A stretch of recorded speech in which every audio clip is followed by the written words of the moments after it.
Nós cumprimentamos a todos os nossos irmãos com a paz do Senhor Jesus. Nós estamos aqui para transmitir uma palavra, um recado da parte de Deus em Mateus, capítulo 1, no versículo 22 e versículo 23. Nós iremos acompanhar esta leitura, porque ela será feita por um grupo de crianças, intermediários e adolescentes. E este grupo irá proceder à leitura do texto da palavra do Senhor. E os irmãos que estão sintonizados conosco na rádio Manaim estarão acompanhando conosco esta leitura. Mateus capítulo 1, versículos 22 e 23. A leitura será feita pelo grupo de crianças, intermediários e adolescentes. Leiamos. Tudo isto aconteceu para que se cumprisse o que foi dito da parte do Senhor pelo profeta que disse: Eis que a Virgem conceberá e dará à luz um filho, e será teu nome Emanuel, que traduzido é Deus conosco. Glória a Deus, aleluia. Chamá-lo-ão pelo nome de Emanuel, que traduzido é Deus conosco. Louvado seja Deus. Meus irmãos, nós estamos aqui hoje neste dia para transmitir da parte de Deus uma palavra que vem diretamente do coração de Deus para os nossos corações, num dia como este em que se comemora em todas os cantos do nosso planeta, do mundo cristão, o dia chamado de o Natal.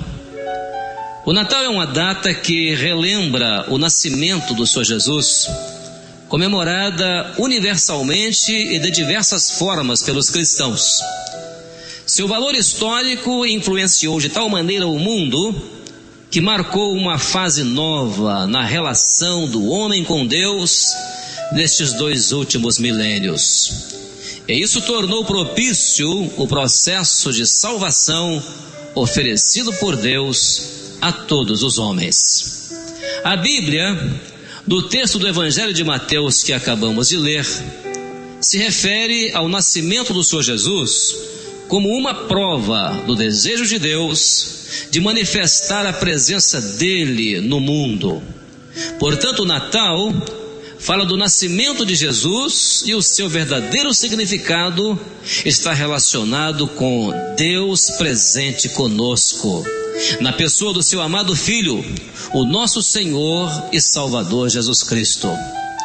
Dentre os grandes eventos narrados nas Escrituras e também pelo Velho Testamento, relativos ao cristianismo, nós podemos apontar no Novo Testamento 2 destaques pontuais no projeto de Deus para a salvação do homem.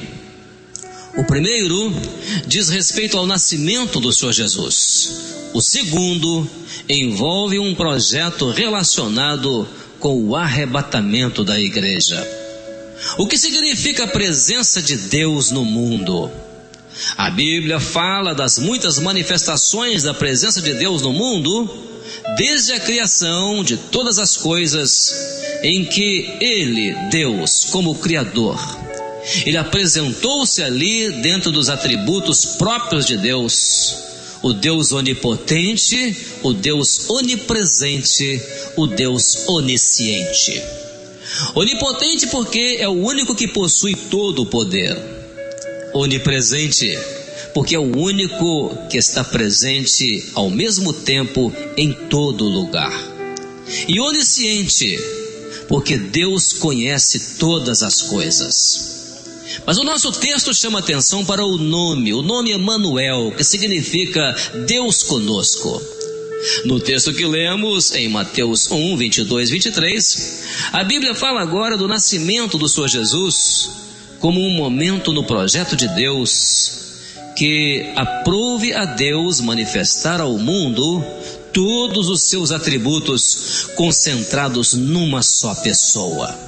E esta pessoa é a pessoa bendita do seu amado Filho, o nosso Senhor e Salvador Jesus Cristo.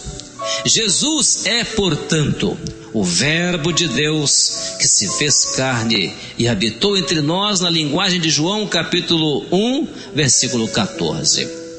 Mas o texto que lemos é o cumprimento de uma profecia. A expressão do texto diz: tudo isto aconteceu para que se cumprisse o que foi dito da parte do Senhor pelo profeta. Os profetas eram homens que transmitiam a vontade de Deus para o seu povo. Cumpriu-se no nascimento de Jesus a profecia do profeta Isaías, no capítulo 7, verso 14. E essa profecia traduzia a vontade de Deus de manifestar-se ao mundo dentro de um plano de salvação para o homem.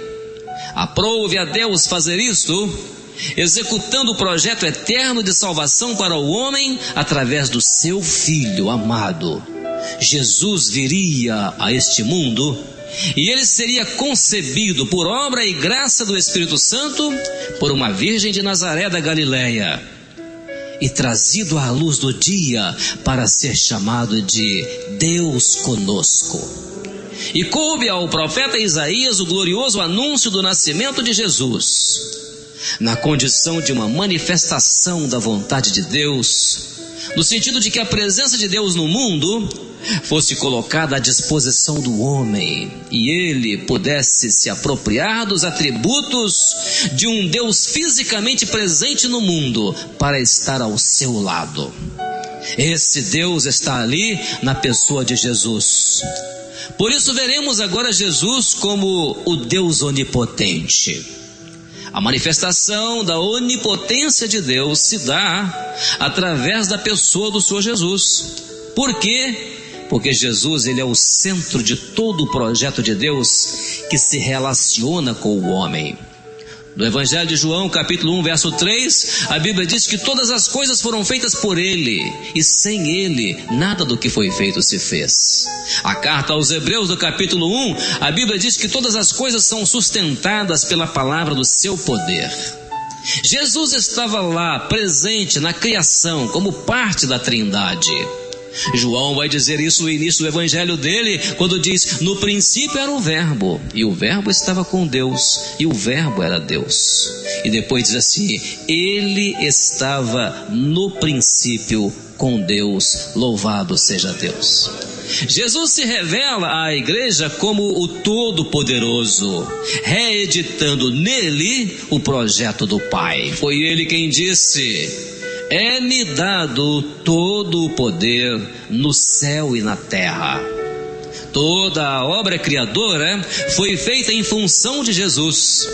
E é João quem vai dizer isso no capítulo 1, verso 3, quando ele diz: todas as coisas foram feitas por ele, e sem ele nada do que foi feito se fez. E o apóstolo Paulo, escrevendo aos Romanos, no capítulo 11, ele vai dizer: porque dele, e por ele, e para ele, são todas as coisas. Glória, pois, a ele, eternamente. Amém. Louvado seja Deus. Não há limites na operação do poder de Jesus. Ele é poderoso em tudo. Certa feita, diante de 2 cegos em Jericó, a Bíblia diz que Jesus parou diante deles, chamou-os e disse para eles: que quereis que vos faça? Era o poder sem limites de Jesus, aquele que teve poder para fazer o mar aquietar-se. A Bíblia diz que ele, despertando ali do seu sono, ele repreendeu o vento e ele disse ao mar: cala-te, aquieta-te. E a Bíblia diz que o vento se aquietou e houve grande bonança. O poder também estava em Jesus como onipotente quando ele trouxe Lázaro para fora da sepultura. A Bíblia diz que ele se colocou diante da sepultura de Lázaro e ele clamou com grande voz dizendo: Lázaro, vem para fora. Era o Jesus onipotente. Mas Jesus também trazia consigo o atributo do Pai onipresente. O aspecto da onipresença de Deus é muito importante no processo da salvação, porque a salvação está relacionada exatamente com isso, com a presença de Deus na vida do homem. Sabe para quê? Para caminhar com Ele. Isto a Bíblia chama de Emanuel, que significa Deus conosco. Ele é o Deus que se coloca junto com o homem na pessoa de Jesus, e ao fazer isto, ele se revela em todos os seus atributos na obra criadora e na obra redentora. Aí está a grande maravilha do poder de Deus na vida do Senhor Jesus. Como onipotente, Deus transcende em todos os espaços da terra. Ele não está sujeito às limitações e sua presença está em harmonia com todas as coisas. O que é transcender? Transcender é aquilo que está além do nosso nível de conhecimento. E o conhecimento de Deus é assim, ele está muito além do nosso nível de conhecimento. O Salmo 139, o salmista vai dizer: para onde irei eu do teu espírito? Ou para onde fugirei da tua face? Há um versículo, verso 10, que ele chega a dizer assim: até ali a tua mão me guiará e a tua destra me susterá. É o Deus presente. Jesus veio ao mundo para marcar a presença de Deus no lugar mais impenetrável da vida do homem. E esse lugar é o coração do homem. Como Jesus fez isso? Ele fez isso curando os enfermos, abrindo os olhos aos cegos, fazendo andar os paralíticos, ressuscitando os mortos e multiplicando os pães para saciar a grande multidão. O nome Emanuel, dado a Jesus, era a marca visível do Deus presente para salvar e curar a alma do homem, libertando-a das garras do pecado.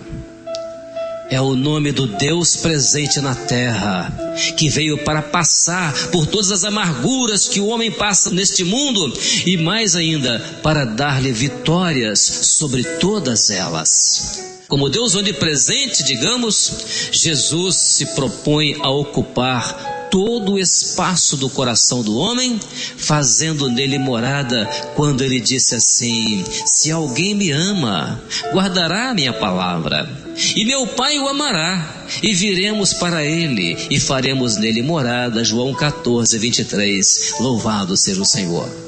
Agora Jesus, com o atributo da onisciência do Pai. A onisciência está relacionada ao conhecimento que Deus tem de todas as coisas. Ele sabe de tudo o que acontece e nada escapa ao conhecimento de Deus. O livro de Provérbios, no capítulo 15, diz que os olhos do Senhor estão em todo lugar, contemplando os maus e os bons. O Salmo 139, os 2 primeiros versículos, o salmista expressa isso diante de Deus quando diz: Senhor, tu me sondastes e me conheces. Tu conheces o meu assentar e o meu levantar. De longe entendes o meu pensamento. Jesus veio ao mundo exatamente para ser o único que conhece o coração do homem. E mais, conhece as suas mais íntimas necessidades. Ele conheceu a dor da viúva de Naim, quando a viu chorando pela morte do seu filho. Jesus conheceu o motivo da angústia da mulher samaritana, que lutava com um problema dentro do seu lar, e alcançou-a com a salvação dele. Com o seu olhar compassivo, Jesus olhou um dia para Pedro lá no pátio do palácio, naquela hora da noite, e ele avaliou ali a dor de Pedro através do choro amargo do seu arrependimento. Jesus sentiu a dor do pranto daqueles que estavam diante do túmulo de Lázaro, e ele sentiu tanto que ele expressou essa dor com lágrimas nos seus olhos. João 11:35 diz assim: Jesus chorou. Ele conheceu que dele saiu virtude quando a mulher do fluxo de sangue tocara na orla das suas vestes. Deus conosco é ter no coração a presença desse Jesus que conhece todas as nossas necessidades, pois Ele está conosco todos os dias, até a consumação dos séculos. Isto é sim ter um Deus conosco. Por fim, agora, esse nome glorioso, Emanuel, Deus conosco. O Natal, portanto, representa para nós muito mais do que um grande acontecimento histórico. Ele é a certeza de que com a vinda de Jesus a este mundo, ao cumprir a profecia do profeta Isaías que nós lemos, o Deus onipotente, o Deus onipresente, o Deus onisciente, passou agora a habitar com os homens na pessoa bendita do seu amado Filho, o nosso Senhor Jesus Cristo. O Natal nos traz, portanto, à memória o fato de que a profecia continua se cumprindo. À medida em que nos apropriamos desses gloriosos atributos de Deus, na pessoa do Senhor Jesus, recebendo nos nossos corações como o suficiente Salvador das nossas almas, o seu poder em nós, a sua presença no nosso meio, o seu conhecimento das nossas necessidades, isso nos provam o seu grande amor para conosco, na pessoa de Jesus, a quem nós agora podemos chamar de Emanuel, Deus conosco. Louvado seja o nome do Senhor. Aleluias. Nós desejamos assim a todos a paz do Senhor Jesus.